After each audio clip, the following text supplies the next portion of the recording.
Hi welcome to my channel. Telangana రాష్ట్రంలో ఇందిరమ్మ ఇండ్ల కోసం వెయిట్ చేస్తున్న ప్రజలకు వచ్చేసి శుభవార్త. ఫైనల్గా ఇందిరమ్మ ఇండ్ల రెండో జాబితా అయితే రిలీజ్ చేస్తున్నారు. ఎప్పుడు రిలీజ్ చేస్తున్నారు, ఈరోజు ఇందిరమ్మ ఇండ్ల గురించి వచ్చిన అప్డేట్ ఏంటి అనేది అన్నీ తెలుసుకుందాం. చాలామంది వీడియో చూస్తున్నారు, లైక్ చేయట్లేదు. ప్లీజ్ అండి, వీడియో చూసిన తప్పకుండా వీడియో లైక్ చేసి ఛానల్ని సబ్స్క్రైబ్ చేసుకోండి. ఇప్పుడు మీకు డిస్ప్లే చేసింది వచ్చేసి సిరిసిల్ల జిల్లాకు సంబంధించింది. మనకు 2వ తేదీన అంటే రేపు ఆయా గ్రామాలు మున్సిపాలిటీల వార్డుల్లో దరఖాస్తులు జాబితా ప్రదర్శిస్తారని, 5వ తేదీన తుది జాబితా ప్రదర్శిస్తారని కలెక్టర్ తెలిపారు. అంటే ఇది సిరిసిల్ల జిల్లాలో చెప్పిరు. అంటే మ్యాక్సిమం అన్ని జిల్లాలలో రేపు గ్రామ పంచాయతీ మున్సిపాలిటీలలో ఇందిరమ్మ ఇండ్ల జాబితా అయితే రిలీజ్ చేస్తారు. ఒకసారి వెళ్ళి చూడండి, మీ గ్రామ పంచాయతీలో కానీ మున్సిపాలిటీలో కానీ. రేపు రిలీజ్ చేసిన తర్వాత మళ్ళీ ఎవరైనా అబ్జెక్షన్స్ చెప్తే తుది జాబితా ఫైనల్ జాబితా వచ్చేసి మే 5వ తేదీన ప్రదర్శిస్తారు. సో ఇప్పుడు ఈ సిరిసిల్ల జిల్లా గురించి చూసుకుంటే ఎన్ని దరఖాస్తులు వచ్చాయి, ఎన్ని సర్వే చేశారు, ఎన్ని దరఖాస్తులు ఆన్లైన్ చేశారో హౌసింగ్ పీడి శంకర్ని కలెక్టర్ అడిగి తెలుసుకున్నారు.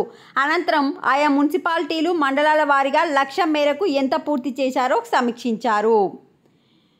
మొత్తం చూడండి, జిల్లాలలో ఆయా మున్సిపాలిటీలు మండల్ మొత్తంలో 7,690 దరఖాస్తులు అధికార క్షేత్రస్థాయిలో సర్వే చేశారని, వీటిలో ఇప్పటిదాకా 5,776 వారి వివరాలను ఆన్లైన్ చేశారని వెల్లడించారు.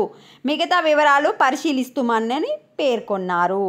సో 2వ తారీఖు రేపు ప్రదర్శిస్తారు, 5th వచ్చేసి ఫైనల్ చేస్తారు. ఇప్పుడు జర్నలిస్టులకు డబల్ బెడ్రూమ్ ఇల్లు ఇవ్వాలని చెప్పి రాష్ట్ర కార్యవర్గ సభ్యులు 66వ డివిజన్ కార్పొరేటర్ గురుమూర్తి శివకుమార్ అయితే డిమాండ్ చేయడం జరిగింది. సో జర్నలిస్టులకు ఇల్లు ఇస్తామని గవర్నమెంట్ ఫస్టే మనకు అధికారంలోకి రాకముందు చెప్పింది కనుక జర్నలిస్టులకు డబల్ బెడ్రూమ్ ఇల్లు ఇవ్వాలని చెప్పి కోరుతున్నారు. నెక్స్ట్, ఇందిరమ్మ ఇల్లు మంజూరు చేయాలి. ఇది సూర్యాపేట జిల్లాకు సంబంధించింది. సూర్యాపేట జిల్లా మునగాల మండలం పరిధిలోని నారాయణగూడెం గ్రామానికి చెందిన గడ్డం కోటిలింగం తండ్రి లచ్చయ్య పూరి గుడిసెలో ఉంటూ జీవనం కొనసాగిస్తున్నారు. 2017లో కరెంట్ షార్ట్ సర్క్యూట్తో ఇల్లు పూర్తిగా దగ్ధమై ఇప్పటికీ ఈ పూరి గుడిసెలో నివసిస్తున్నాను. నేను ప్రజాపాలనలో ఇందిరమ్మ ఇల్లుకు దరఖాస్తు పెట్టాను. నా భార్య పేరు రాలేదు. నా పెద్ద కుమారుడైన గడ్డం లక్ష్మీనారాయణ, అతని భార్య పేరు గీత ఇందిరమ్మ ఇల్లు లిస్టులో ఉంది. అయినా కానీ నారాయణగూడెంలో ఇందిరమ్మ ఇళ్లలో 16 పేర్లు సర్వే చేసినారు, అవి సెలెక్ట్ చేసినారు. ఆ పేర్లలో నా పెద్ద కుమారుడు పేరు కూడా లేదు. నేను ప్రస్తుతం పూరి గుడిసెలో నివసిస్తున్నాను. నా చిన్న కొడుకు నా దగ్గరే ఉంటున్నాడు. మాకు ఎలాంటి రాజకీయాలు లేవు. నా భార్య, నేను, నా చిన్న కొడుకు ప్రతిరోజు కూలి పనికి వెళ్తున్నాము. సో ఇంటికి ఒక్కరికే అని చెప్పారు కనుక మ్యాక్సిమం వీళ్ళ పెద్ద కొడుకు వచ్చింది కనుక మరి వీళ్ళకి రాలేమో, మరి నెక్స్ట్ లిస్ట్లో వీళ్ళ పెద్ద కొడుకు రాలేదని చెప్పి ఇతనైతే అధికారులను కోరడం జరుగుతుంది ఇల్లు ఇవ్వమని. ఇందిరమ్మ ఇళ్ల పేర్లతో దళారులు దందా చేస్తున్నారు. 25,000 నుంచి 40,000 డిమాండ్ చేస్తున్నారని చెప్పి భద్రాద్రి కొత్తగూడెం జిల్లాలో ఇందిరమ్మ ఇళ్ల పథకం పరిస్థితి.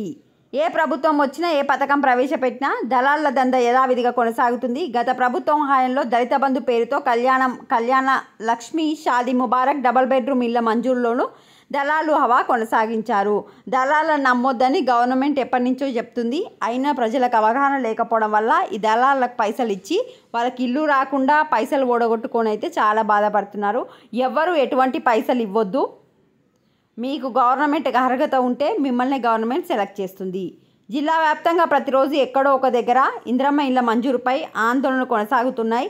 జిల్లా అధికారులు, ప్రత్యేక అధికారులు లబ్ధిదారుల ఎంపిక పట్ల పారదర్శకంగా పాటించాలని, దళాల దందను అరికట్టాలని ప్రజలు డిమాండ్ చేస్తున్నారు. ఇది అప్డేట్. వీడియోని లైక్ చేయండి. Thanks for watching.